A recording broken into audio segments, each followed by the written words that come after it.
Okay, so today I'm in the Horse Racing Museum at HQ Newmarket with Bob Champion, CBE. Thanks very much for agreeing to talk to us, Bob. Um, Now, you're world famous for riding Aldaniti, the Grand National success in 1981, and also for surviving cancer back in the days when it wasn't like it is these Yeah. days. But you should really be more famous for the work you've done afterwards. Over 15 million raised for testicular cancer research and still counting. Yes, basically, when I won the national, people sent the winnings to the Royal Marsden care of me, and Professor Peckham and the doctors thought, and Nick Embricos thought it'd be a good idea to do something with it, and that's how the Cancer Trust started. We didn't go out there specifically to start it at all. It just people in this country started it, and it's all gone from there. And we've raised over 16 million now, and we've got 2 research laboratories, one in the Royal Marsden in London, which has been very, very successful through the years. And now we opened another one up, and we built in the Norwich Science Park, the Bob Champion unit there, and it's a big place there, and that's the bee's knees at the moment, and they're coming up with the goods. Okay, we go more in depth in that and your riding career as well. We'll build up to it again in a minute. I'm told you had a very unusual start to your career as far as injuries go.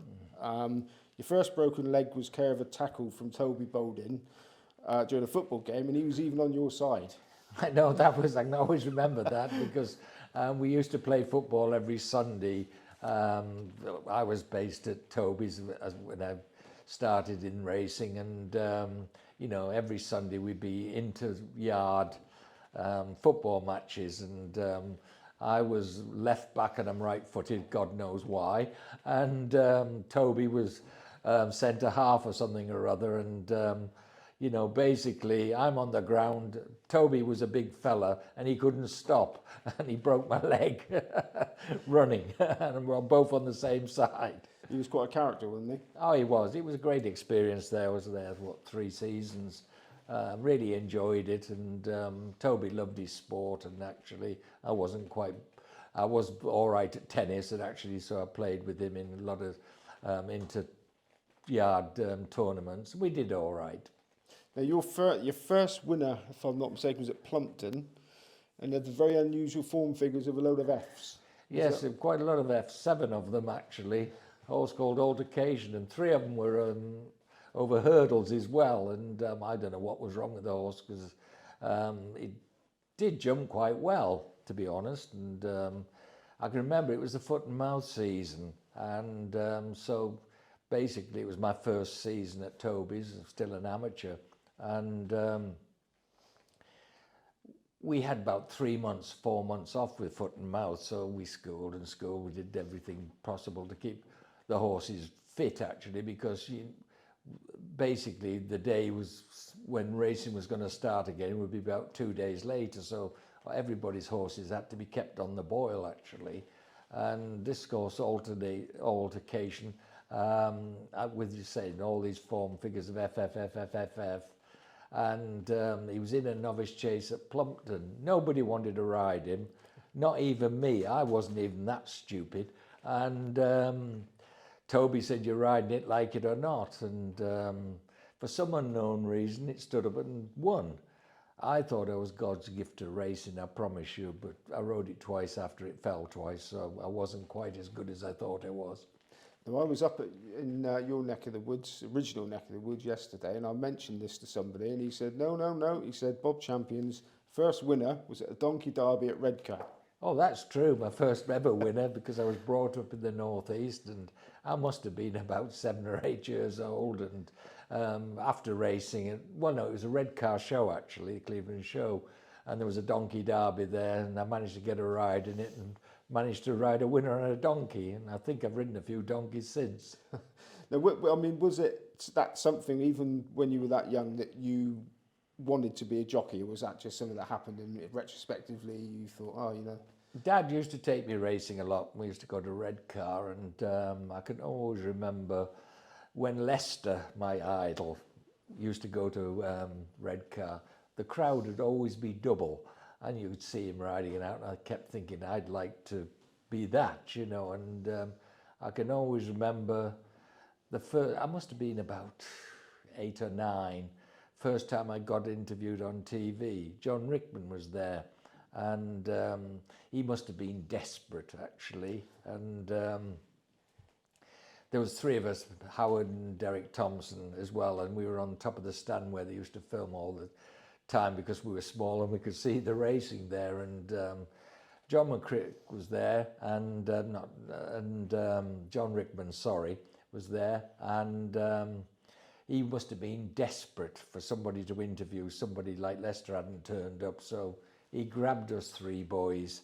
What do you want to do when you grow up? Firstly, he went to Howard, and Howard said, well, Dad's got a steel business, and I'm going to have to take over that one day. He had to take it over when he was 19 and turned it into a multi-million-pound concern. Asked me what I wanted to do, and I said I wanted to be a jockey and ride in the Grand National one day. Then Howard's younger brother, Derek Thompson, what do you want to do? And I can still remember him saying, I want to be a TV commentator. Well, the Derek Thompson. The Derek Thompson, yeah. He's always been my best friend. And I want to be a TV commentator, just like you. And then he added on a little bit and he said, but I want to work for the BBC. They're a lot better than you lot, which wasn't really the right thing to say on ITV. Now, when we're going to fast forward this to the point where you were diagnosed with testicular cancer, assuming that most people know that your story. You were one of the top, you were flying high at the time, one of the top national hunt jockeys in the country. But I'm told you didn't initially want the treatment. I didn't want the treatment to begin with because I didn't feel too bad, to be honest. And I was having probably, my weight was worse than it had ever been, funny enough. And, you know, I just didn't want the treatment. And I can remember the doctor saying, well, you've got 2 choices. One, if you don't have the treatment, you may live 2, 3, maybe 4 months. Or with the treatment, we'll give you a 30% chance of living. And I can always remember saying, well, I think I'll go back riding, and with a bit of luck, I'll get killed on the race course. And I meant that, and the professor said to me, Bob, you're not a bad jockey. If you were riding a 6-4 shot, you'd give it a ride, wouldn't you? And that's how he talked me into having the treatment. And you also the tumour in your chest as well, was that related? Yes, well, it started testicular cancer, but I'd left it a bit late and it spread in my body, so it had gone round a little bit, and that's why basically the treatment was so hard on me. I had courses of chemotherapy, which was barbaric. I must admit, bleomycin, vinblastin and platinum pumped into me every day for 7 days. Then they give me 2 days off, hit me again, 3 days off, then hit me again with another 7 days of it. And it was horrendous. I must admit, I was sick 24 hours a day. But believe it or not, I lost all my hair, and that upset me more than anything. But as you look, it's come back, but if you look again, it's going. So this time it won't be coming back. Now we're talking that 1979, and in that era, men didn't talk about, you know, they didn't go around feeling for the symptoms of testicular cancer. They probably think twice about going to the doctor about it. Oh, good God. So you raised awareness. Yeah, good God, you know, we never thought about it, and it was the last thing I thought about when I was proved I had it, and you know, I was just shocked. And then, you know, the awareness, you know, men have got to check their bodies, and you know, it can save your life. Well, talking about saving your life, you say the doctor said you're a 6-4 shot. I mean, these days, if a chap finds a lump, you know, that they're pretty much almost, unless they catch it quick enough, they're pretty much certain to be okay, aren't they? You know, yes, they are. You know, as I've said, about 30%, I had a 30% chance of living. Now it's about 96% chance. So that's how far research has gone. And we've been involved, the Bob Champion Cancer Trust, with that research. And thankfully, we've been successful. I also read that you said that the treatment was particularly unpleasant. I mean, it's not pleasant now, I'm told, but particularly unpleasant when you had it. And you had chemotherapy instead of radiotherapy to save your lungs. Is that correct? Well, they were thinking about chemo and radiotherapy, and after the four courses, I could have maybe gone to radiotherapy, but I wanted to ride again, and the doctor said, if I have radiotherapy, you've got no chance of riding again. It will destroy your lungs. And so basically, that's why I had to have another 2 courses of the chemo. And, you know, I don't think anybody realized how hard it was to get fit again, you know, because I was down to about 40% lung capacity, getting that all back. And that took, well, I know when I finished my treatment, I never rode in a race for 6 months, and I worked really, really hard to get fit. And I can't say I was 100% when I had my first rides back, I must admit. And I got fitter as time went on, but I worked really hard to get fit. And, you know, when running, you name it, you used to do it, and you just had to do it.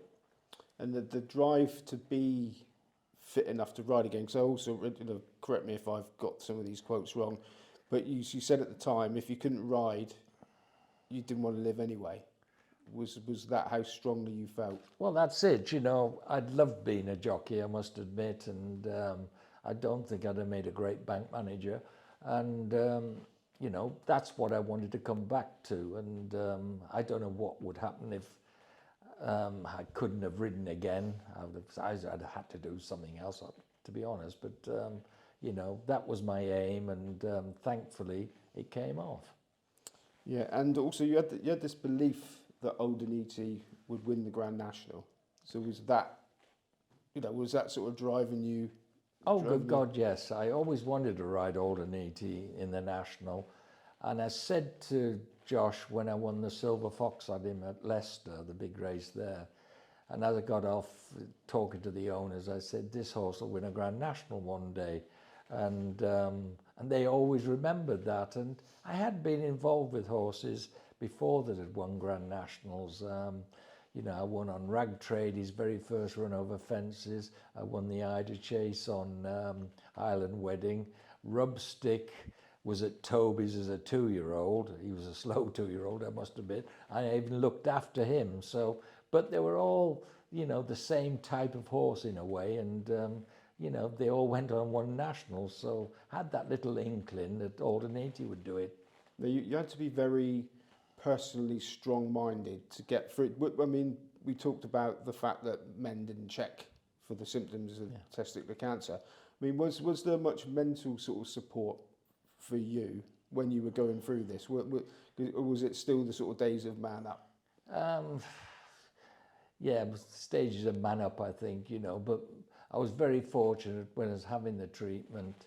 I stayed at my sister's, and she just kept kicking me up the behind and get on and do something or other. And I think that was a great help to me, I must admit. And, you know, I was very grateful. I stayed with her for about 6 months, and, you know, it was brilliant for me, I must admit.